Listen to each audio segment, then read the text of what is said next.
भीम मामली।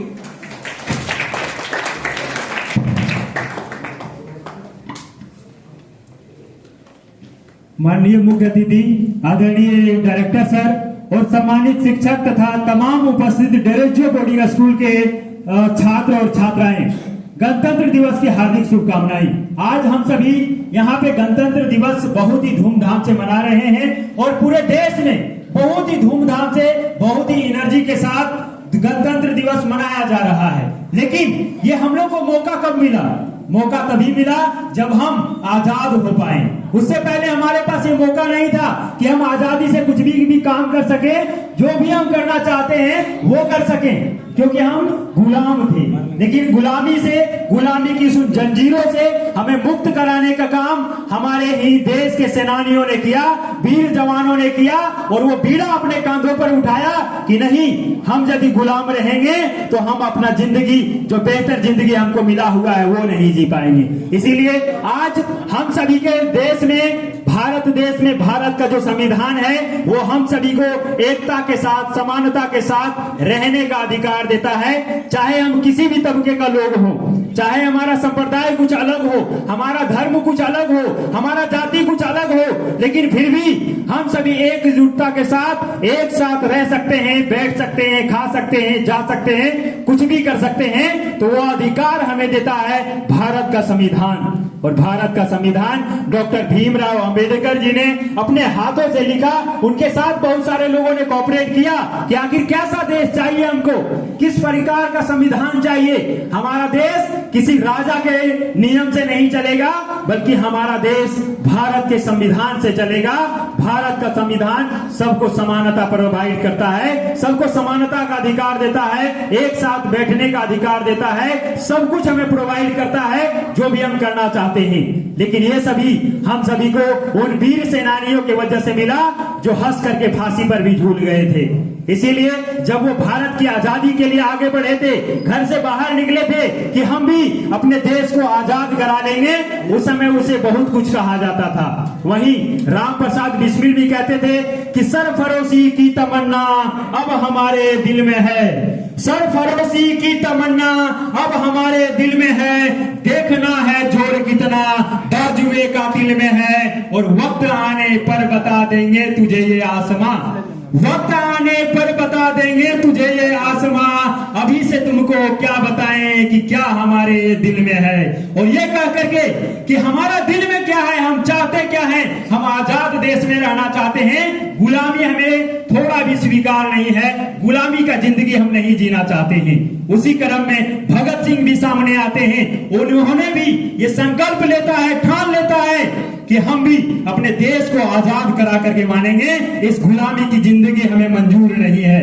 और उसे जब जेल ले जाया जाता है और इस ठंड में बर्फ के सीढ़ियों पर लिटा करके पीटा जाता है, कोड़े बरसाए जाते हैं, तो भारत के ही सेना उनको कहते हैं कि भगत सिंह, तुम इतने मार खा रहे हो, इतने जेल की तंजिश को झेल रहे हो, इतने दुख तकलीफ सह रहे हो, आखिर क्यों?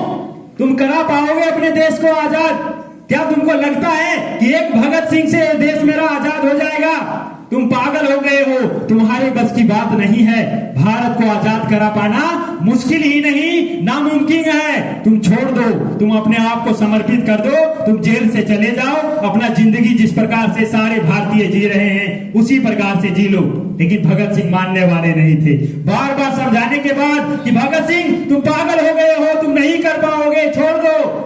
भगत सिंह उस समय मुस्कुरा करके कहते थे कि अरे मेरे सीने में जो जख्म है वो सब फूलों के गुच्छे हैं, मेरे सीने में जो जख्म है वो सब फूलों के गुच्छे हैं, और दुनिया वालों मुझे पागल ही रहने दो, क्योंकि हम पागल ही अच्छे हैं, हम पागल ही अच्छे हैं, हम पागल ही अच्छे हैं। इस प्रकार का बात कहते थे भगत सिंह। उनके अंदर वो पागलपन की भावना आ गया था कि जब तक हम देश को आजाद नहीं करेंगे तब तक दुनिया वाले क्यों ना मुझे पागल ही कह रहा हो, हम पागल ही अच्छे हैं, लेकिन ये गुलामी हमें मंजूर नहीं है। आप जानते हैं चंद्रशेखर आजाद को, वो भी जब अपने घरों से निकले, घर को त्याग दिए, छोड़ दिए कि ऐसा ही घर क्यों, हमें मंजूर ही नहीं है जब हमें गुलामी में रहना पड़े, हमें अंग्रेजों की बात सुनना पड़े, उसके अंडर काम करना पड़े, हमें नहीं चाहिए ऐसी लाइफ, नहीं चाहिए ऐसी जिंदगी, चलो हम चलते हैं, नहीं हम आजाद कराएंगे देश को। और ये संकल्प भावना के साथ वो भी जब अपने घरों से आगे निकलता है तो उसके भी सहयोगी बहुत सारे साथ देते हैं, कहते कि नहीं हम भी आपके साथ हैं। और सभी लोग कदम से कदम मिला करके चलने को तैयार होते हैं कि नहीं, हम यदि युवा पीढ़ी हैं और युवा पीढ़ी यदि देश को नहीं बदल पाएंगे तो ये मुश्किल हो जाएगा और हमारे जितने भी पीढ़ियां आने वाले रहेंगे सभी गुलामी में जिएंगे। यही सोच करके वो भी घरों से आगे निकलते हैं और वो कहते हैं कि दुश्मनों की गोलियों का सामना हम करेंगे, दुश्मनों की गोलियों का सामना हम करेंगे। आजाद थे, आजाद हैं और आजाद ही रहेंगे, गुलामी हमें मंजूर नहीं है। वो भी इसी बात को कह करके आगे बढ़ते हैं। इसी तरह से हमारा देश जब आजाद होता है वो सभी लोग तो चले जाते हैं, कुर्बान हो जाते हैं, बलिदान हो जाते हैं, लेकिन वो एक संकल्प देकर के जाते हैं कि हमारे देश के नौजवानों, जवानी हवा की झोंका है और जवानी कागज की नौका है। जवानी हवा की झोंका है, जवानी कागज की नौका है। और उठो जागो और संभलो जवानों, क्योंकि जवानी ही सुधरने का मौका है, जवानी ही सुधरने का मौका है। और सभी के अंदर वो देशभक्ति की भावना, वो देश प्रेम की भावना, देश के लिए मर मिटने की भावना को जगा देते हैं। तब जाकर के हम कहीं स्वतंत्र हो पाते हैं, आजाद हो पाते हैं और अपना जिंदगी हम अपने संविधान के अनुसार जी पाते हैं। तो उसमें सारा श्रेय उन भारतीय स्वतंत्रता सेनानियों को जाता है।